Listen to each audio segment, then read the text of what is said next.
Bon, mais monsieur Lachaud, bonsoir, rebonsoir. Je trouve qu'il parle très très bien, monsieur Gorgé, effectivement. C'est Vous la allez bien, formation monsieur Adalzan, Lachaud ça. Très bien. Ça faisait un moment qu'on n'avait pas eu de vos nouvelles. Vous êtes bien évidemment pleinement impliqué dans l'Institut d'Alzan. On sait que vous avez 6000 élèves aujourd'hui sur l'ensemble du territoire du Gard. Et avec cette crise sanitaire, la première question qu'on avait envie de vous poser, c'est comment s'est passée cette première semaine de rentrée de Toussaint ? C'est passé de façon satisfaisante. On essaie de tout mettre en œuvre pour accueillir des élèves dans un contexte compliqué, puisque on a de plus en plus d'adultes qui sont porteurs du Covid aujourd'hui. Et donc, il faut s'organiser, puisque sur la totalité de l'établissement, on doit avoir une trentaine de personnes absentes au niveau des adultes et que c'est très, très compliqué à organiser. Bon. C'est quoi ? C'est plutôt des professeurs ? Oh, il y a du personnel.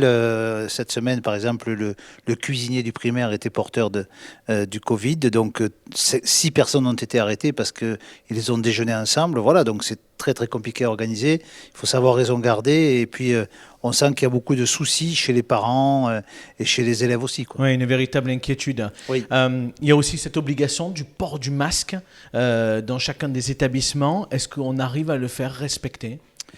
Je crois qu'à partir du moment où des choses sont décidées, elles doivent être respectées.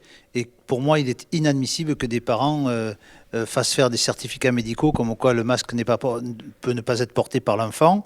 En ce qui me concerne, en tout cas, un enfant qui ne porte pas le masque n'est pas accepté dans l'établissement. Je crois qu'il faut que même la au règle, primaire, pour même les enfants, à partir de 6 ans. Pour les enfants de plus de 6 ans, on peut discuter de l'intérêt ou pas, mais une fois que la décision est prise, elle doit être appliquée par tout le monde, sinon elle n'a pas de sens. Puisqu'en fait, pourquoi le masque est porté ? C'est parce que s'il y a plusieurs cas, lorsqu'il y a le masque est porté, on sait qu'il n'y a pas de transmission possible. Si plusieurs ne le portent pas, alors c'est à nouveau fermeture de classe. Donc je crois qu'il faut savoir raison garder et on dit aux parents, bon écoutez, vous avez la possibilité de ne pas mettre votre enfant à l'école. Il y en a qui le font ? On a 2 familles qui l'ont fait, oui. D'accord. À partir de lundi, il y a du changement pour les lycées. On en parlait il y a quelques instants. Comment vous allez aborder les choses avec, à nouveau, les cours à distance ? Quelle organisation vous allez adopter, vous ? Alors, vous en parliez tout à l'heure, il y a plusieurs possibilités, puisque les proviseurs ont la liberté de l'organisation au sein des lycées. Pour l'instant, ce ne sont que les lycées, alors que, me semble-t-il, les collèges aussi ont des classes à plus de 30 élèves parfois. En ce qui nous concerne, on a pris la décision de séparer. D'abord, les classes où il y a 24 élèves rentrent normalement. Par contre, les classes à plus de 24 élèves, on a organisé 2 groupes par classe. Oui. Et le lundi, mercredi et vendredi pour le groupe A de la classe. Et le mardi, jeudi et samedi, pour ceux qui concourent le samedi en terminale notamment, eh bien, c'est le groupe B. Et la semaine d'après, on permute. Ce qui fait que les élèves ne sont jamais une semaine chez eux. Ils vaquent une journée éventuellement et ils auront du travail qui leur sera donné par l'ensemble des professeurs. Et pour les internes, on les accueille toute la semaine et on mettra en place des structures pendant lesquelles ils pourront travailler. Oui, parce que ce qui veut dire qu'il n'y aura pas de cours à distance, mais par contre, du travail sera remis la veille pour que la journée qui suit, les lycéens puissent effectivement avancer des travaux pour le lendemain. Il est très compliqué de demander à des enseignants de faire à la fois du présentiel et du distanciel. On pourrait imaginer le fait que des élèves puissent suivre par des moyens modernes, par Teams ou Zoom ou d'autres systèmes que nous avons, mais tout le monde n'est pas équipé. La fibre n'est pas de partout. Lorsque des parents télétravaillent, par exemple, parfois, eh bien, il n'y a pas assez de réseau pour pouvoir suivre des cours. Donc, on a trouvé cette solution qui nous paraît la moins pénalisante pour tout le monde. On parle de ces mesures de ce confinement de manière plus globale. Monsieur Lachaud, est-ce que vous comprenez la colère des commerces non essentiels à qui on a contraint de baisser le rideau une nouvelle fois jusqu'au 1er décembre ? Alors, je veux dire plusieurs choses. D'abord, je ne me permettrai pas de critiquer ce qui est fait parce que je pense qu'être à la tête du pays aujourd'hui, c'est une sacrée responsabilité et je ne peux pas imaginer un seul instant que celles et ceux qui y sont essaient de faire des choses qui ne vont pas dans le bon sens. Je crois que tout le monde, il y a de la bonne volonté, mais que c'est compliqué. Mais même si, excusez-moi, je vous coupe, il vous permettra de répondre dans quelques instants, mais est-ce que quand même on peut considérer que le gouvernement n'a pas très bien anticipé cette seconde vague ? Le gouvernement, comme tous les pays européens, n'ont pas anticipé non plus. Ça nous est revenu dessus comme un boomerang. La chose qui est compliquée à comprendre, et là c'est malheureusement, je dirais, le professionnel d'éducation qui en parle, c'est que je crois qu'il est très compliqué d'organiser un confinement lorsque les collèges et les lycées fonctionnent. Si je prends l'exemple sur la ville de Nîmes, le matin, ce sont des dizaines de milliers de personnes qui accompagnent leurs enfants, collège ou lycée, ou qui se déplacent pour aller à l'école. Donc là, le confinement est déjà en difficulté. Donc je peux comprendre que des commerçants aujourd'hui, dans la mesure où des structures comme les collèges et lycées fonctionnent, se disent mais pourquoi pas nous? Ça, je peux le comprendre. Bien sûr que c'est une difficulté et je ne suis pas là pour le régler. Je pense que si on veut un confinement vraiment sérieux, il faut qu'on en vienne à refermer les collèges et les lycées pour lesquels les enfants peuvent rester seuls à la maison, on peut les faire travailler à distance, et qu'à ce moment-là, seules les écoles restent ouvertes parce que les parents ne peuvent pas garder leurs enfants s'ils travaillent. Voilà. Donc je pense que ce serait une solution. Mais là non plus, je ne suis pas un donneur de leçons. Hein. C'est une réflexion que vous m'amenez à faire parce que vous me posez des questions. Mais je comprends que des coiffeurs, par exemple, je comprends que des petits commerces aujourd'hui, je comprends que des restaurateurs qui gardaient la distanciation soient aujourd'hui un petit peu non, mais en avec colère. le recul, en tout cas, depuis Bien sûr. septembre, depuis la rentrée, vous avez eu plusieurs semaines. Vous êtes face dans les établissements à des cas de Covid, vous venez de l'expliquer, des problématiques d'organisation. Bien sûr, bien sûr. Pour vous, il aurait été peut-être plus raisonnable finalement de fermer les collèges et les lycées au moins jusqu'au 1er décembre?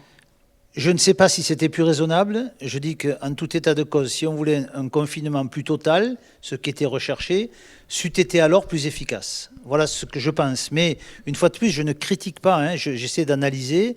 Je pense que si on veut revivre un confinement tel qu'on l'a vécu pendant la première période, c'est-à-dire au mois de mars, avril, alors il était plus performant parce que moins de parents et moins d'élèves dehors. Mais c'est pas un peu ce qui nous pend au nez, vu l'évolution, qu'au final on soit obligé dans début janvier. J'ai l'impression que la crise est On n'a pas la boule de galopante. cristal, Oui, mais- bien sûr, j'ai l'impression que le nombre de cas est galopant et que peut-être on sera amené à ça. Mais ça, ce n'est pas dramatique parce qu'on sait aujourd'hui faire de l'enseignement à distance et on ne touche pas le domaine économique si on touche que les collèges et les lycées.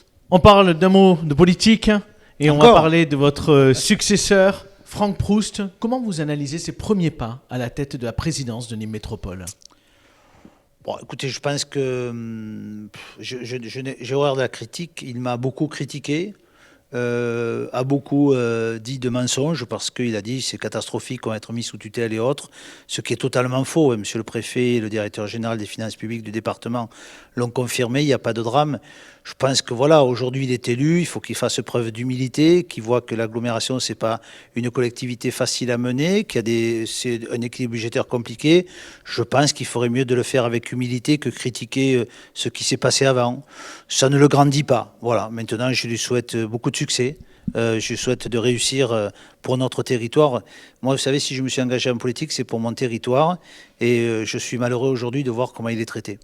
En tout cas, vous le surveillez de près parce que vous êtes toujours à l'opposition, que ce soit à la ville de Nîmes mais aussi à l'agglomération. C'était important pour vous de continuer. Est-ce que vous allez continuer Alors, Corentin, je ne suis pas dans l'opposition dans la mesure où, pour l'instant, je n'ai pas critiqué quoi que ce soit. Je dis ce que je pense. Moi, vous savez, je suis plutôt quelqu'un de constructif. Une opposition systématique, bête et méchante ne m'intéresse pas. Je redis que ce qui m'intéresse, c'est le territoire nîmois, c'est le territoire gardois. Je prendrai mes décisions lorsque j'en aurai envie de quitter ou de rester. Voilà. Pour l'instant, vous avez envie de continuer. Pour l'instant, si je peux apporter ma pierre à l'édifice, je le ferai en faisant des propositions, mais c'est mal parti parce que je vois pas aujourd'hui. Je le redis, malheureusement, ils sont souvent dans la critique, quoi, hein. Quand je vois qu'on nous dit que, par exemple, la ligne T2, on va la reculer, quand je vois qu'on a arrêté la construction de l'aérier qui nous permettait d'accueillir 1 millier d'étudiants supplémentaires, je dis que c'est dramatique pour notre territoire. Voilà, c'est un manque de vision à long terme. Quand je vois que la première décision, c'était de dire on va créer une taxe GEMAPI. Quand je vois qu'on nous dit que les ordures ménagères, il faut réfléchir, faire des économies ou alors augmenter la taxe des ordures ménagères, voilà, tout ça n'a pas trop de sens. Je n'ai pas cette façon de voir les choses, mais les Nîmois ont fait un choix. La démocratie, on n'est pas chez Trump, là, hein, la démocratie, elle a tranché, il faut la respecter. Sur le reconfinement, vous étiez à la tête de Nîmes Métropole pendant la première crise ou la première vague. Cette fois-ci, effectivement, c'est Franck Proust. Qu'est-ce que vous avez fait, vous, pendant le premier confinement qui devrait être renouvelé cette fois-ci? Je crois qu'on a essayé de prendre des mesures très rapides par rapport aux entreprises. On a essayé de faire en sorte de maintenir les transports, ce qu'ils ont fait d'ailleurs. On a essayé d'être près du domaine économique. On a essayé de maintenir le service public. C'est ce que je souhaite qu'il fasse aujourd'hui. Et surtout dans cette deuxième phase où les entreprises ont encore plus besoin d'aide, d'être en coopération permanente avec les autres structures, les autres collectivités, telles la région ou autres, pour aider ces entreprises à s'en sortir. On est dans un territoire qui souffre déjà beaucoup au niveau du chômage et autres. Et des entreprises, vous avez invité ce soir un restaurateur de renom dans cette émission. Ben voilà, c'est à eux qu'il faut penser aujourd'hui, parce que si on imagine demain encore des rideaux qui se ferment sur la ville, ce serait dramatique. Et le centre-ville, je viens d'y passer, est dans une situation quand même très compliquée aujourd'hui. Sur le développement économique, qui est une des pièces maîtresses à Nîmes Métropole, pour l'instant, on ne voit pas grand-chose avancer. On ne parle pas de projet particulier à Nîmes Métropole. Est-ce que vous, il y avait des projets sur lesquels vous travailliez avant les échéances du premier semestre et que vous aimeriez voir avancer aujourd'hui ? J'en citais un tout à l'heure, qui est le développement. Je pense qu'un développement économique, il passe par le développement du nombre d'étudiants, des formations et autres. Et là, celui-ci, il a été arrêté. On avait mis 10 millions d'euros d'investissement sur l'Érié. Et c'était pas un investissement compliqué parce que les loyers des écoles auraient payé ces investissements. Donc voilà déjà une erreur. On nous dit sur Magna Porta, etc., etc. Bon, ben voilà, on avait des projets, je sais pas où en sont les leurs. Ils ont commencé à vendre des terrains. Écoutez, moi, je souhaite qu'ils réussissent. En acheter aussi, on en a parlé avec Julien Plantier hier. Bien sûr, mais moi, j'attends de voir. Vous savez, la difficulté, je crois, c'est dans ce pays, c'est un peu vrai, et c'est vrai à la mairie et c'est vrai à l'agglomération. Quand on a des hommes et des femmes qui n'ont que pour seul travail la politique, je pense que c'est pénalisant parce que on n'a pas cette vision de chef d'entreprise et c'est ce que je regrette, quoi. Pour en revenir à vous, votre carrière, on vous a déjà posé la question, mais on va vous la reposer. Les élections législatives de 2022, est-ce que vous y pensez ? C'est loin, mais est-ce que vous y pensez ? On est entre nous, là, vous pouvez nous bien le sûr, dire. on est entre nous, mais en tout cas, pas tous les matins en me rasant, ça je peux vous le dire. Je vous ai toujours dit, y compris sur ce plateau, que je ne vivais pas de politique et que j'ai un métier qui me passionne. Donc aujourd'hui, je me suis recentré sur mon métier et c'est pour moi passionnant. Donc je regarde les choses avec plus de distance et puis l'avenir nous dira ce qu'il faut faire, ce qu'il en est, et je verrai. Je ne suis pas du tout arrêté sur quoi que ce soit. Justement, sur votre métier, sur ce qui vous fait vivre en tant que directeur de l'Institut d'Alzon, ça fait 32 ans que vous êtes à la tête. Est-ce que vous pensez à laisser la main, tout simplement ? Je pense que j'en ai plus fait que ce qui me reste à faire. Est-ce que vous avez préparé un peu Oui, j'ai une équipe de direction qui est formée de 15 directeurs. Vous savez, les choses s'organisent, il n'y a aucun souci là-dessus. Aucun souci là-dessus. 2 questions rapides d'actualité politique du moment. La première, c'est Jean-Paul Fournier qui a pris la parole sur Objectif Gare il y a maintenant plusieurs jours. Il n'a pas été très tendre avec ses amis et avec les élus. Est-ce que ça vous a surpris ? Que Jean-Paul Fournier ne soit pas tendre avec les gens qui travaillent avec lui, ça ne me surprend pas. Il a toujours été comme ça. À mon égard, il n'a jamais été très, très sympathique, pour le moins. Donc je ne vais pas aujourd'hui avoir les mêmes propos que ce que lui a tenu à mon égard. Mais on voit très bien aujourd'hui, j'ai entendu dire, oui, c'est la panique entre l'agglomération et la ville par le passé. J'ai l'impression aujourd'hui, à les entendre, qu'on repart quand même sur un système peut-être encore plus compliqué, parce que c'est dans la même famille. Quand je vois M. Burgois, M. Plantier, M. Proust, aujourd'hui, avec des positions très différentes, je me dis, pauvre ville, pauvre territoire. Ça vous étonne ou vous y attendiez Non, je les connais tous, donc je savais de toute façon. Et ce sont des gens qui ont que ça dans leur vie, donc du matin au soir, il faut faire des coups pour monter la suite. Donc voilà, mais écoutez, je voudrais vraiment que ça fonctionne différemment, parce que pour moi aujourd'hui, c'est la ville et l'agglomération qui m'intéressent, mais je crois que c'est mal parti, quoi. Entre eux, on voit très bien la différence. C'est d'ailleurs, vous parlez de Jean-Paul Fournier, il les a tous critiqués en même temps, en disant que voilà, ils avaient tous fabriqué, qu'il fallait qu'ils écoutent. Ils n'ont pas l'air d'écouter. Bon, écoutez. Sur le département en particulier, l'histoire me donnera peut-être raison. La stratégie des Républicains sur les échéances au département. On sait qu'à la fin du mois de novembre, on va élire le nouveau président jusqu'aux prochaines élections. Ils se déchirent parce qu'ils ne sont pas d'accord, en fait, sur la stratégie à adopter. Présenter un candidat de la droite et du centre ou ne pas en présenter un. Vous, si vous étiez à leur place, vous auriez fait quoi ? Ben, l'équation est assez simple. Ça va être d'ailleurs assez rigolo au niveau du résultat, parce que s'ils présentent un candidat, il y a toutes les raisons de penser que le Front National va voter pour eux et que donc ils seront élus avec les voix du Front National. La réponse leur appartient. Voilà. Mais moi, je pense qu'aujourd'hui, on est à quelques mois de la fin d'un mandat. Prendre le risque d'être élu avec les voix du Front National pour des gens qui ont toujours critiqué le Front de façon violente, ça me paraîtrait tout à fait incohérent. Et en ce qui me concerne, je ne jouerai pas ce jeu-là, quoi. Pour cela, vous êtes sur finalement la même ligne que Jean-Paul Fournier.